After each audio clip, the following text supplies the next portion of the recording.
पिछले दिनों से पसाक के ऊपर सीखते आ रहे हैं और ये भी जो बातें हैं पसाक के साथ जुड़ी हुई हैं और मैं चाहूंगा कि हम इसे पढ़ें और उन वचनों से हम आशीष पाएं। ठीक है, तो हमारा टॉपिक क्या है ऊपर? यीशु मसीह की सिद्ध कुर्बानी। यीशु मसीह की सिद्ध कुर्बानी। सिद्ध की थोड़ी सी व्याख्या मुझे करके दिखाएं, इसका डिफिनेशन थोड़ा सा बताएं मुझे। सिद्ध क्या होता है? परफेक्ट। ठीक है, परफेक्ट को इंग्लिश में बोल दिया। जिसके अंदर कोई गुनाह नहीं होता। ठीक है, जिसके अंदर गुनाह नहीं होता। शाबाश। कुछ और? पवित्र। ठीक है, पवित्र, अलग किया हुआ। और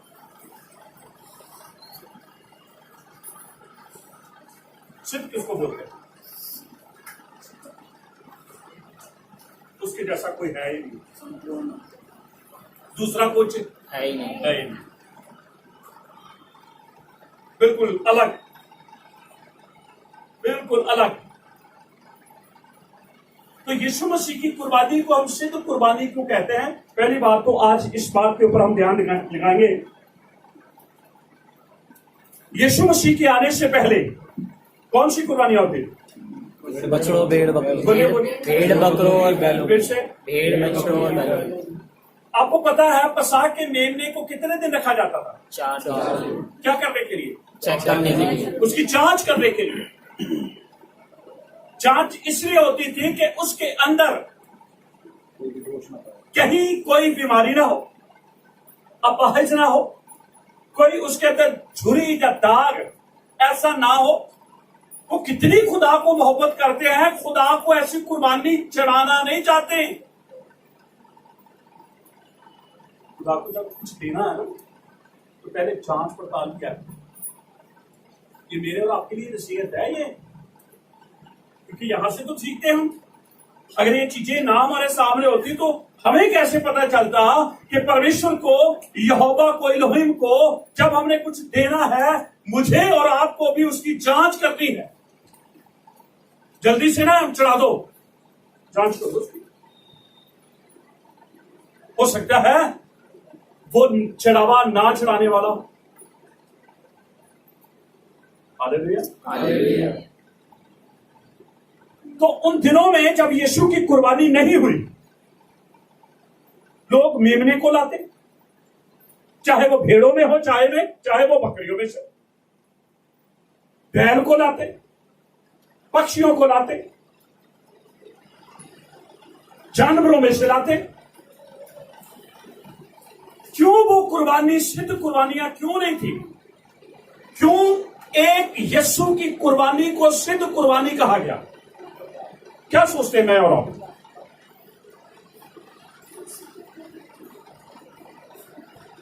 मेमने ने क्या कसूर किया? उसने कौन सा गुनाह किया? जितने भी जानवर हैं, क्या जानवर गुनाह करते हैं?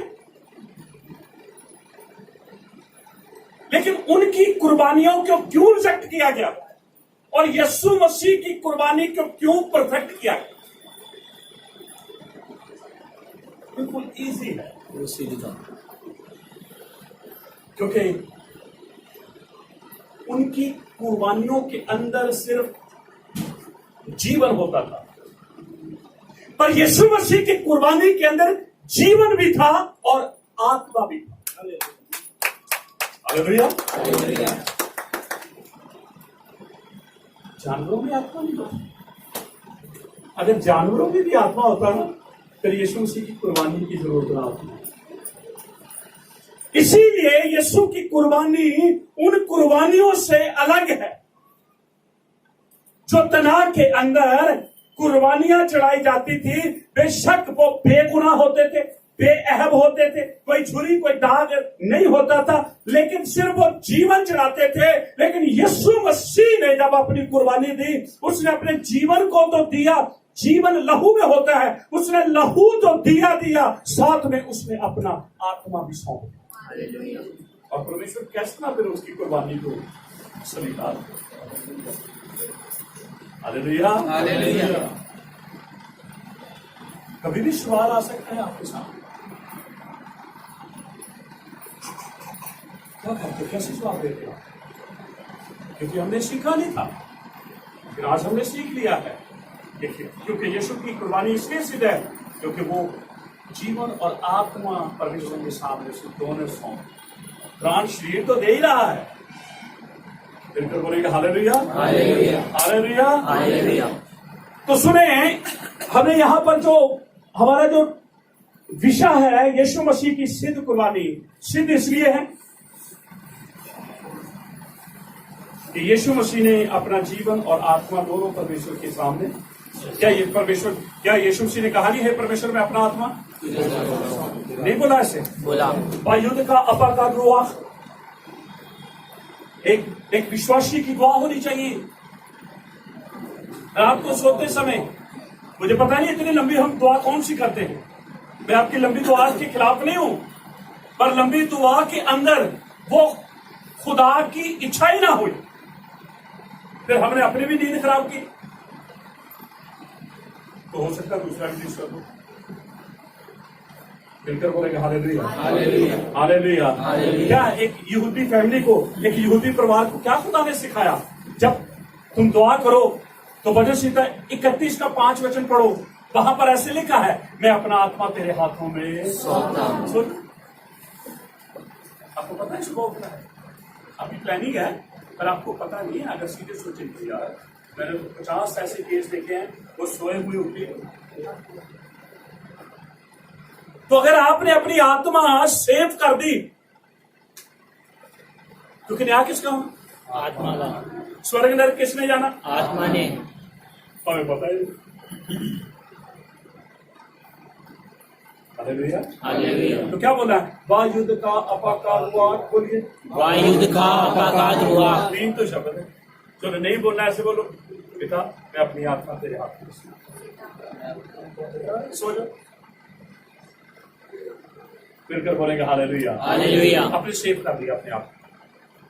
अगर आप नहीं भी उठेंगे तो सोच लो परमेश्वर ने आपकी आंखें खोली, हालेलुया। कितनी बड़ी बात है। और आज भी यहूद, हम कहेंगे तो यहूदियों की तो वचन, वो तो वचन है, वो किस बात का अंगीकार करते हैं, वचन का। तो फिर वचन यहूदियों का ही है सिर्फ। तो यीशु मसीह ने क्या किया, क्रूस का पर, वो यहूदी परंपरा में था, वो यहूदी था, उसको बचपन में सिखाया गया था, उसको पता था अब मैं हमेशा की नींद सोने जा रहा हूं, तो इससे अच्छा नहीं है ये अपनी आत्मा। तो उसने क्या कहा, अब हम कहेंगे यार हम तो रात को ही सोते हैं, दिन में भी तो बोल सकते हैं आप, जब सोने जा रहे हैं क्या दिन में नहीं दुआ कर सकते सोने की, पर हमने तो अपना दिमाग ही इस तरीके से बना लिया, नहीं रात को ही दुआ होती है सोने की, तो चाहे सारा दिन सोते रहो। कई लोग सुबह भी सो जाते, उठते नहीं है। आपको जब भी सोना आपको बोलना पिता मैं अपना आत्मा तेरे हाथ में सौंपता हूं। फिर बोलेंगे हालेलुया, हालेलुया। अपने खजाने की चाबियां नहीं किसी को बताते आप, अब बताते नहीं है, वहां पर पड़ा है, कोई जो आएगा उनको दे देना वहां से। सिद्ध कुर्बानी किसकी, यीशु मसीह की। बोलिए यीशु मसीह जो है सिद्ध, क्योंकि उस हाँ उसके अंदर आत्मा और आत्मा जीवन भी है और प्राण भी है। तो उसने परमेश्वर को क्या चढ़ाया, प्राण भी और जीवन। इसीलिए सारी कुर्बानियों से यीशु की कुर्बानी अलग कुर्बानी है। यीशु की कुर्बानी को समझना मेरे और आपके लिए बहुत जरूरी है, क्योंकि सारी पिक्चर उद्धार की कहां पर अटकी है, यही यीशु की कुर्बानी। माफी की सारी पिक्चर कहां अटकी हुई है, यीशु की कुर्बानी। शिफा की जो पिक्चर है कहां पर है, यीशु की कुर्बानी। तो फिर मुझे और आपको यीशु की कुर्बानी को समझना जरूरी है। तो इन दिनों के अंदर हम यीशु मसीह की कुर्बानी के और पास आकर और अच्छे तरीके से हम समझ पाएंगे। मिलकर बोलेंगे हालेलुया, हालेलुया। ठीक है। हमारा जो विषय है हमने पढ़ लिया है, यीशु मसीह की सिद्ध कुर्बानी। सिद्ध इसलिए है कि क्योंकि वो उसके अंदर प्राण भी है, उसके अंदर आत्मा भी है।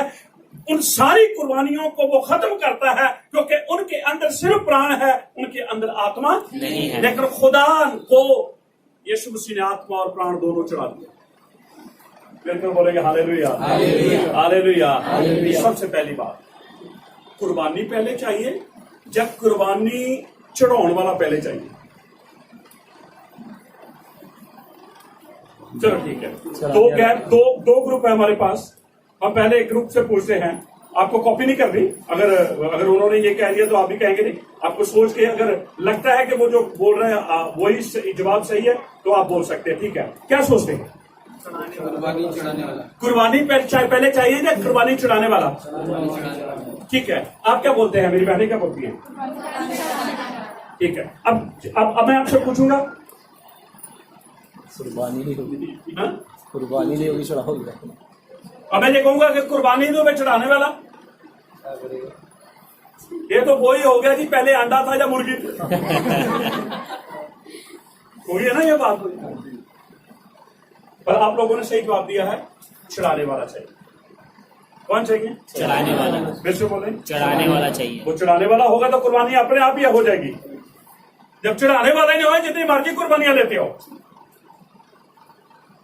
तो यीशु मसीह को कुर्बानी बनने से पहले याजक बनना था। क्या बता था? याजक। बोलिए याजक। हम तो सिर्फ यही आंखें टिकाई हुई। यूहन्ना ने कहा देखो परमेश्वर का, मेमना। तो हमने तो कभी भी नहीं कहा देखो याजक। परमेश्वर का याजक, कुर्बानी को चढ़ाने। फिर बोलेंगे हालेलुया, हालेलुया, हालेलुया, हालेलुया। समझ लग रही है आप लोगों को? हाँ जी। यीशु मसीह की कुर्बानी कौन सी है? सिद्ध कुर्बानी। क्योंकि उसने प्राण और आत्मा दोनों परमेश्वर को दिया।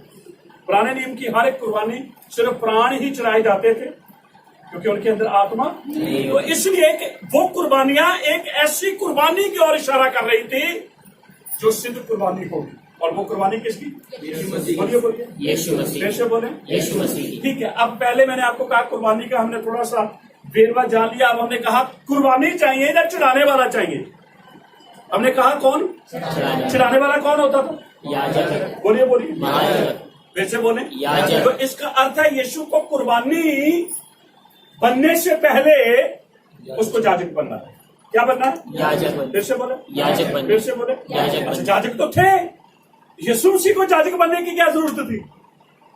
अब वापस आए, जैसे कुर्बानियां सिद्ध नहीं थी, याजक भी सिद्ध नहीं। बोलिए, वैसे याजक सिद्ध नहीं। बड़ा जबरदस्त इसमें रेवलेशन छुपा हुआ है। ये आप इधर उधर की बातें मत सोचो कि ये बाजी हम टाइम पास, मुझे नहीं अच्छा लगता टाइम पास करें, इसलिए मैंने सारे पॉइंट आपको नहीं दे रहा हूं। मैं चाहता हूं आप और इंटरेस्ट रखें इसमें। याद रखें, जैसे कुर्बानियां सिद्ध नहीं थी, ऐसे ही कुर्बानियां चढ़ाने वाले भी सिद्ध नहीं थे।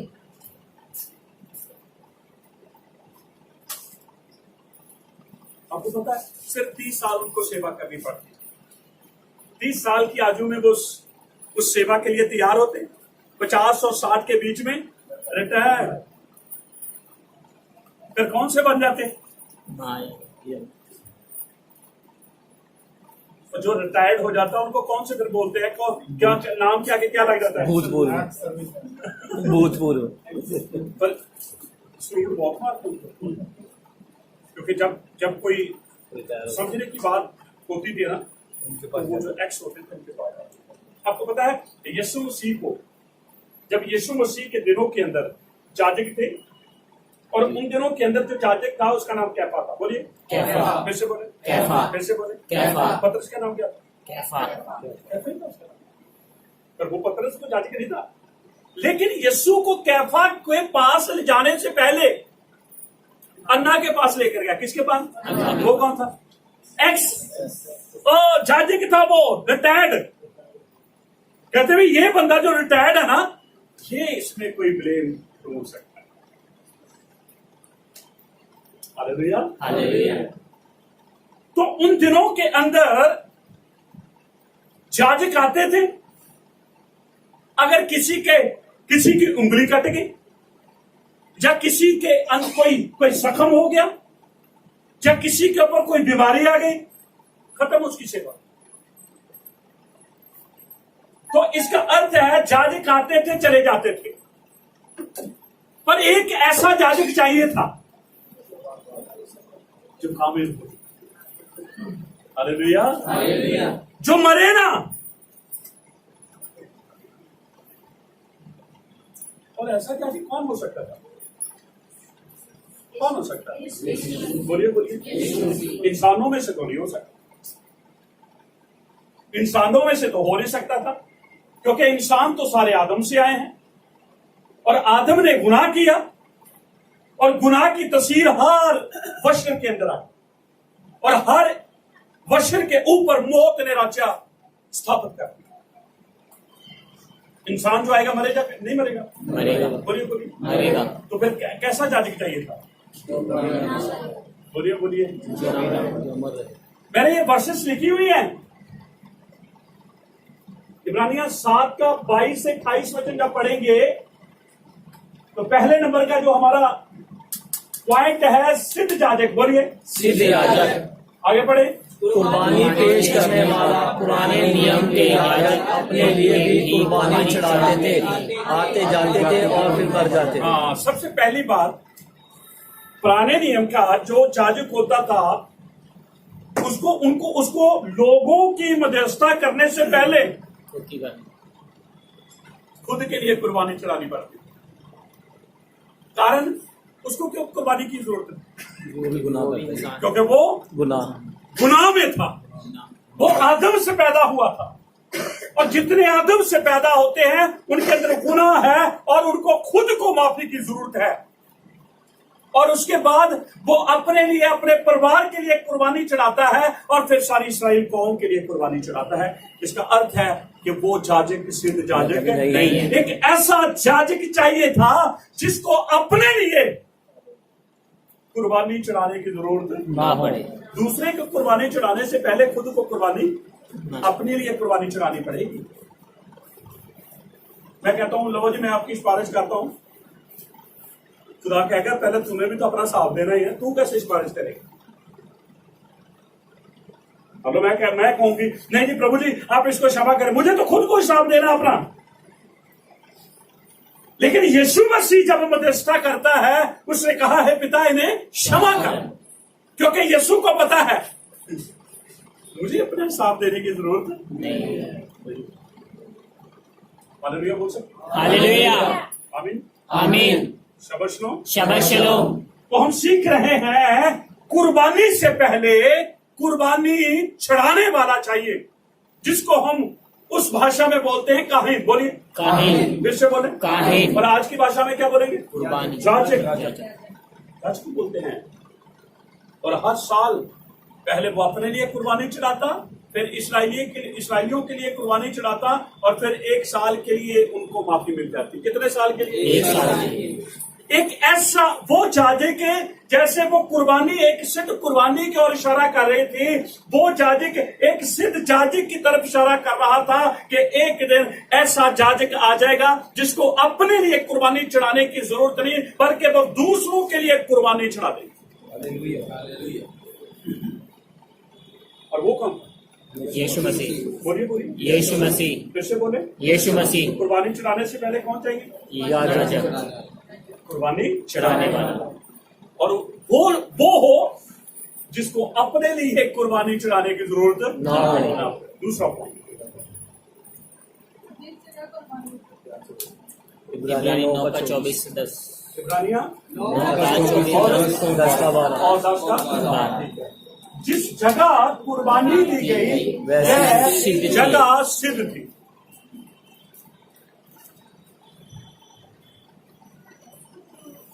अच्छा, जाजक क्या करता था?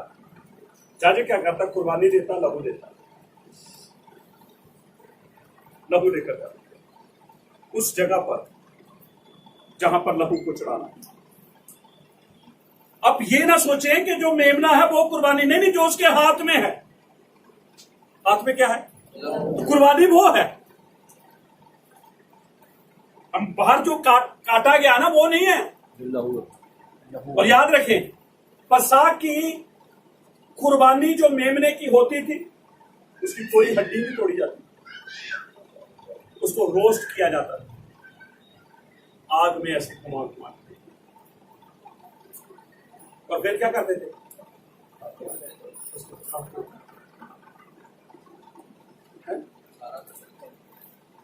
हाँ? और यीशु मसीह के रोस्ट हुआ, परमेश्वर की क्रोध हुई। किसके कारण? मेरे और आपके कारण। तभी तो हम उसको खाते हैं। क्या खाते नहीं हम? और खाते भी उसी दिन है। ये प्रभु वो जो करते हैं, क्या करते हैं हम? रोस्टेड खाते हैं हम। उसने कहा लो मेरा शरीर है, रोस्ट किया हुआ तुम्हारे लिए। क्या रोटी को रोस्ट करके लाते हम? क्या करते हो भाई साहब? गड़बड़ करते जा रहे हैं। फिर तो बोलेंगे हालेलुया, हालेलुया, हालेलुया, हालेलुया। तो जो याजक के हाथ में है प्याले में, वो है कुर्बानी। बोल जाता है 7 बार अपनी उंगली को डुबोकर 7 बार छिड़कता है। 7 किसको उठाते? नहीं। और परमेश्वर मर्सी सीट के ऊपर, दया के शासन के ऊपर विराजमान होकर उसकी सुगंध को लेता है। हमारी दुआओं में सुगंध है, एक गंध है, कुछ तो होगा। कौन सी दुआ करते हैं? सुगंध वाली। मिलकर बोलेगा हालेलुया, हालेलुया। युद्धे बाबे बोल सकते हैं, युद्धे बाबे। आमीन बोल सकते हैं। आमीन। मूसा के समय में क्या होता था? याजक मेमने को काटता, लहू को लेता, तंबू में चला जाता, उस स्थान में जाता जहां पर अहद का, वाचा का, दया का शासन है।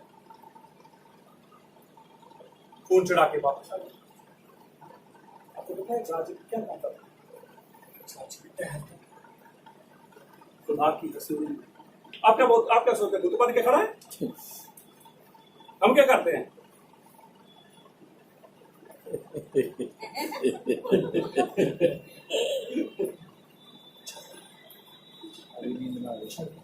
कैसे पता चलता? क्योंकि उसके वस्त्र के नीचे घुंघरू। आजकल तो पता नहीं देखे नहीं कभी घुंघरू लगे होते, और घुंघरू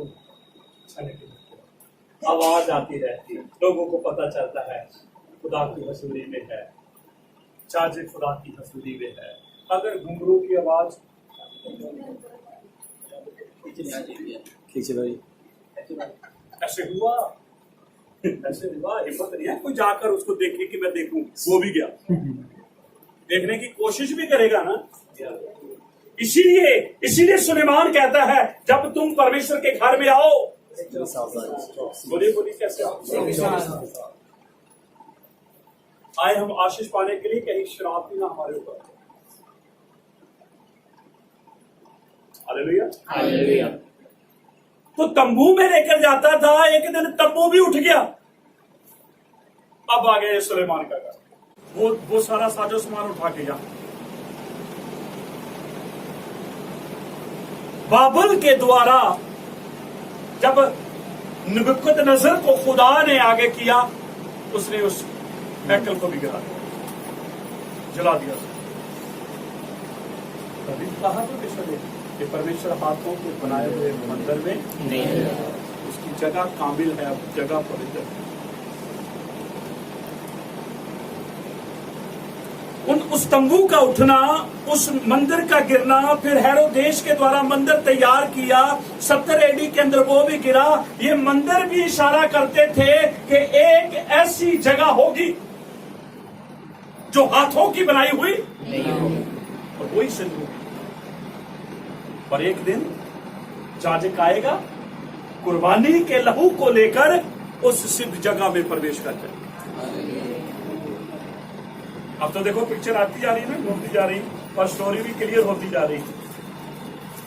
ठीक है, सबसे पहले सिद्ध कुर्बानी, फिर उसके बाद हम क्या देखते हैं? नंबर 1, सिद्ध कुर्बानी चढ़ाने वाला चाहिए, जिसको हम क्या कहते हैं? याजक। और वो कुर्बानी को लेकर कहाँ जाएगा? कौन सी जगह? जो हाथों की बनाई हुई नहीं, सिद्ध जगह पे जाएगा। मरियम यीशु मसीह को पकड़ रही है, और यीशु मसीह मरियम को क्या कह रहा है? मुझे तुम्हारे परमेश्वर, अपने परमेश्वर, मुझे तुम्हारे पिता, अपने पिता के पास जाना है। क्या लेकर जा रहा था यीशु मसीह? अपने लहू को लेकर जा रहा था। कहां पर जा रहा था? सिद्ध जगह। क्यों भाई? वो अपनी लहू तो याजक लेकर जाता है, यीशु मसीह कैसे लेकर जा रहा है? वो भी खुद ही याद है। यीशु मसीह जाजक है। और कौन सा जाजक है वो? सिद्ध जाजक है। फिर बोलेंगे हालेलुया। हालेलुया। ठीक है। नंबर 3 इफ्सियों 2 लिया बेटा। फिलिपिया होगा, फिलिपिया और 2 का 9 से 11, इब्रानिया 9 का 12, फिर 24 से 28, फिर 10 का 12 और 14। ठीक है। यीशु ने कुर्बानी के रूप में अपने आप को पेश किया। यीशु मसीह ने कुर्बानी के रूप में क्रूस की कथा क्या है? तो अपोलोस विश्वास करने वालों के लिए सामर्थ्य है। आप तो सीधे नाश वालों के पास चले गए। क्रूस की कथा क्या है? फिर से बोले, विश्वास करने वालों के लिए सामर्थ्य। हम कौन है? विश्वास करने वाले। तो क्रूस की कथा क्या है हमारे लिए? हमारे लिए सामर्थ्य क्या है क्रूस की कथा? ये सारी क्रूस की कथा ही तो है। ये किसकी ओर हमें लेकर जा रहा है? देखो, जब हम तीसरे पॉइंट के ऊपर आए हैं, यीशु ने कुर्बानी के रूप में अपने आप को पेश किया। किसके पास? यूहन्ना के पास। किसके पास? यूहन्ना क्या कहता है? कौन है ये? परमेश्वर का मेमना। बोलिए। परमेश्वर का मेमना। तो यूहन्ना कौन था? याजक। ना वो तो नबी है। तो कहीं भी नहीं लिखा वो जारी। उसका याजक था ना, उसका पिता जाजक था। इसलिए फिर और जाजक किसमें होते थे? लेवी में। हारून के घराने से। अबिया जो था वो हारून के घराने में से था, और जकरिया जो था वो अबिया के साथ जुड़ा हुआ था, और यूहन्ना जो था वो जकरिया के साथ जुड़ा हुआ था। बेशक वो जांचकाई का काम नहीं करता था, लेकिन जो पीढ़ी थी वो जाजकों की थी, इसलिए यीशु मसीह को वो मेमना कह सकता है। और ने किसी ने कहा।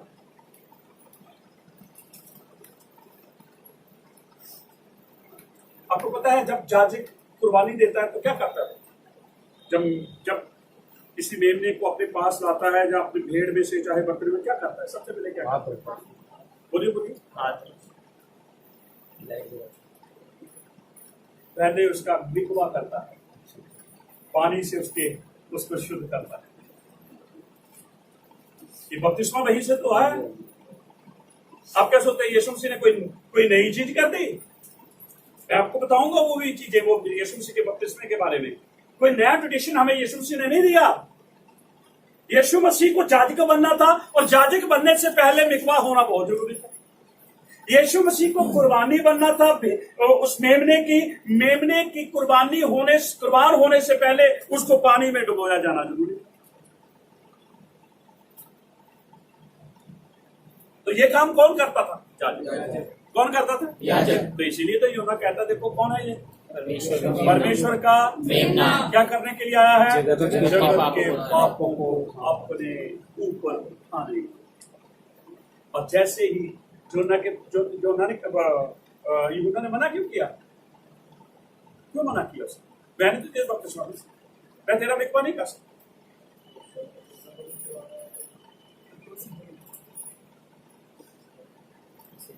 ये बात यीशु मसीह जानता था कि यूहन्ना जाजक है। यीशु मसीह जानता था।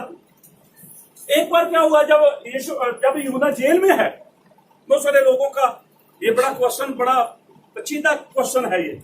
जब यूहन्ना जेल में है, यूहन्ना के चेले आए, कहता है यूहन्ना ने भेजा, जाओ भी पूछ के आओ जो आने वाला था वो तो ही है। जब यीशु मसीह के पास आए, यीशु मसीह ने क्या कहा? लंगड़े चलते हैं, अंधे देखते हैं, लंगड़े चलते हैं, मुर्दे जलाए जाते हैं, बीमार शिफा पाते हैं।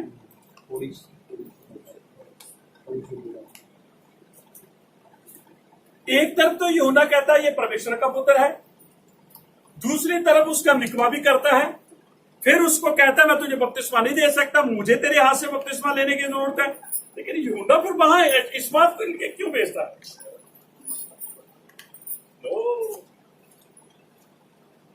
शक नहीं किया यूहन्ना ने कभी भी, याद रखना है। मैं तो आपको थॉमस की जिंदगी के अंदर भी आपको बताऊंगा बहुत सारी बातें ऐसी डीपली बातें उसके जीवन के साथ जुड़ी हुई है। यूहन्ना ने शक नहीं किया, क्योंकि यूहन्ना जिसका प्रचार कर रहा था वो तो आ गया था, लेकिन बहुत सारे लोग अभी भी यूहन्ना के साथ ही चिपके हुए हैं। कहता जाओ जाओ जाके पूछो। यहूदी परंपरा के अंदर ये उनकी तालमुद एक किताब है, उसके अंदर ये लिखा था जब मसाया आएगा वो बीमारों को चंगा करेगा, तुम्हारी आंखों के सामने मुर्दों को जिलाएगा, लंगड़े भागेंगे, बीमार शिफा किए पाएंगे, कोढ़ी छुद किए जाएंगे तुम्हारी आंखों के सामने, यहूदियों की आंखों के सामने। तो यीशु मसीह ये कहकर ये बता रहा था कि जो तुम्हारे ग्रंथ में लिखा है वो मैं पूरा करूंगा। हालेलुया। हालेलुया। अगर बाइबल को उस तरीके से आप पढ़ोगे तो आपको लगेगा कि यूहन्ना तो यार शक कर रहा है। नहीं, यार यूहन्ना कैसे शक कर सकता है जिसने आकाश में से आकाशवाणी को सुना, जिसने कबूतर के रूप में पवित्र आत्मा उसके ऊपर उतरते दिखा, वो कैसे शक कर सकता है यार? फिर बोलेंगे हालेलुया। हालेलुया। तीसरा पॉइंट जो है, यीशु ने कुर्बानी के रूप में अपने आप को पेश किया। उसने कोई बकरा या भेड़, बैल, कबूतर आदि बहुत सारी चीजें, खेतों की फसलें भी कुर्बानी के रूप में, अन्न बलि, ऐसी बहुत सारी 5 कुर्बानियां, मैं अगली बार बताऊंगा नाम सारे, उनको चढ़ाते थे। लेकिन मैंने पहले आपको बताया है, जो बातें हम सीखते जा रहे हैं वो बातें कहीं इशारा कर रही हैं सिद्ध जाजे की ओर, सिद्ध जगह की ओर, सिद्ध एक बर्रे की ओर इशारा किया जा रहा है। यहां पर यीशु मसीह एक बर्रे के रूप में अपने आप को पेश कर रहा है। किसके सामने? यहूदा के सामने। अगर वो बर्रे मुझे और आपको उधार दे देते तो फिर यीशु बर्रे की कोई जरूरत नहीं होती। आपको पता है इस बर्रे का इंतजाम खुदा ने किया। कैसे पता चलता है? यूहन्ना 3:16 क्या लिखा है? परमेश्वर ने जगत से ऐसा प्रेम किया, अपने इकलौता पुत्र को दिया, ताकि जो कोई उसमें विश्वास परम जीवन को पाए। तो किसकी ओर से इंतजाम? परमेश्वर की ओर से। बोलिए यहोवा की ओर से। अच्छा, ये मुझे बताएं, जब अब्राहम को खुदा ने कहा कि मुझे तेरे प्रिय बेटे की, बोलिए, तो यार एक मूल ब्याज की एक बात आती है। मूल से ज्यादा ब्याज मूल से ज्यादा कौन? ब्याज ज्यादा। देखो, जो दादा होता है ना, वो अपने बच्चों को नहीं, बच्चों के बच्चों को प्यार करता है। वो क्या होते हैं? बोलिए मूल तो हो गए उनके बच्चे, और जो उनके बच्चे हैं। सुने, अब्राहम जो था, आइजक उसके लिए बहुत प्रिय था। जब खुदा ने उसकी कुर्बानी मांगी और वो कुर्बानी देने के लिए गया, क्या खुदा ने कुर्बानी ली? नहीं। क्या किया? इंतजाम किया। अब्राहम के लिए क्या किया? इंतजाम। और उसके लिए कर सकता, मेरे और आपके लिए नहीं कर सकता। और याद रखें, आइजक होना चाहिए आपका, प्रिय कुछ होना चाहिए। खुदा रोक देगा नहीं, मैं तेरे लिए कर। फिर बोलेंगे हालेलुया। और पहाड़ के ऊपर इंतजाम किया, किसको दिखाया गया? मेम ने।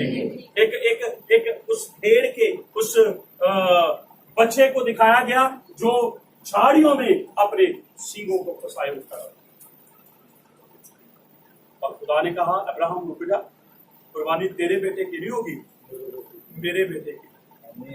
Hallelujah, hallelujah. क्योंकि आइजक सिद्ध नहीं था, आइजक सिद्ध नहीं था। किसमें से आया था? अब्राहम किससे आया था? सीधा आदम तक चले जाएंगे। बिल्कुल बोलेंगे हालेलुया। तो आज हम 3 बातों के ऊपर कवर कर रहे हैं। हमारा विषय है यीशु मसीह की सिद्ध कुर्बानी। सिद्ध कुर्बानी इसलिए क्योंकि यीशु मसीह ने अपने लहू के साथ साथ अपनी आत्मा को भी परमेश्वर के आगे पेश कर दिया। ठीक है। नंबर 1, कुर्बानी से पहले कुर्बानी चढ़ाने वाला चाहिए, और वो भी ऐसा जो सिद्ध हो। कोई याजक सिद्ध नहीं था, यूहन्ना भी सिद्ध नहीं था। यूहन्ना भी सिद्ध नहीं था। जाजक अगर जाजक बनना है तो फिर जाजक से मिकवा लेना पड़ेगा।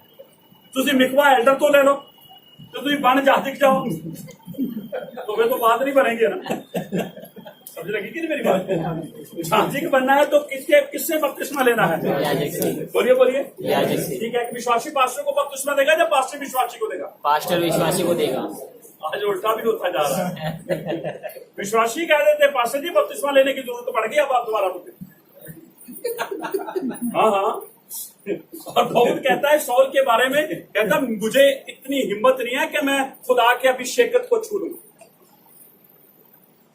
बिल्कुल बोलेंगे हालेलुया। हालेलुया। हमने जाजक को देखा है, बहुत सारे जाजक आए गए, लेकिन एक सिद्ध जाजक चाहिए था, वो यीशु मसीह की ओर इशारा कर रहा था। फिर हमने जगह देखी, जगह तब्दील होती गई, लेकिन एक ऐसी जगह चाहिए थी जो सिद्ध हो।